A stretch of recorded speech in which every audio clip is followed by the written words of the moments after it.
Hi, in this video we're going to be looking at reading tables. And this might seem like a fairly simple task, but there's some things to remember.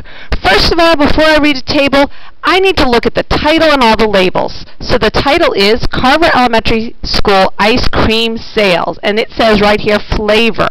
So that means each one of these is a flavor of ice cream. Even though we see the crunch bar down here, we might think of a candy bar. We have to pay attention and see that this is ice cream. Let's think of some different things that they could ask me of this data. Strawberry shortcake. They could ask me how many were sold on Tuesday. They could ask me how many were sold all week, Monday, Tuesday, Wednesday. They could ask me the difference between how much was sold on Monday than on Tuesday. Or they could ask me for the average. Let's think of these items.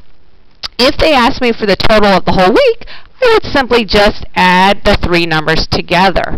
If they asked me for instance, how many chocolate eclairs were sold on Tuesday, well, there's the answer right there. Okay, so the answer right there would be 42. If they wanted me to find the average, I would do 130 plus 116 plus 121 divided by 123. That if they asked me for the average of strawberry shortcake that were sold in that particular week. They could ask me how many items were sold on a Monday, and I would add all those up. So you just have to read the question carefully and then read the table. Make sure if they're asking me Tuesday that I'm looking in the Tuesday column and that I'm looking in the right ice cream flavor. Okay, moving on. Something else that they ask me sometimes in graphs is about the change in the graph. And there's three types of change. There's increasing, there's decreasing,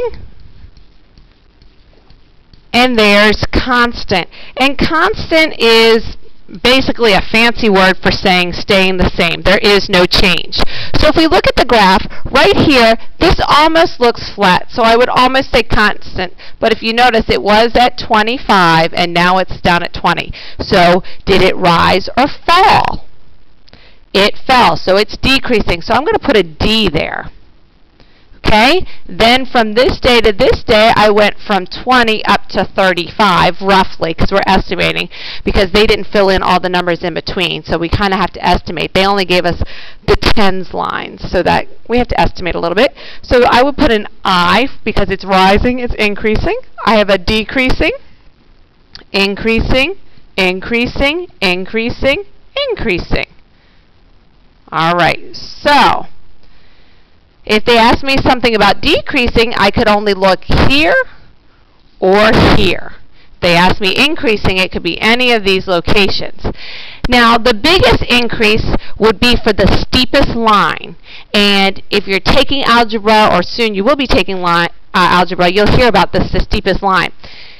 And think of steepness as if you were riding your bike, that hill wouldn't be that hard, but that one will be a little bit tougher, and this one would be even tougher, so steeper.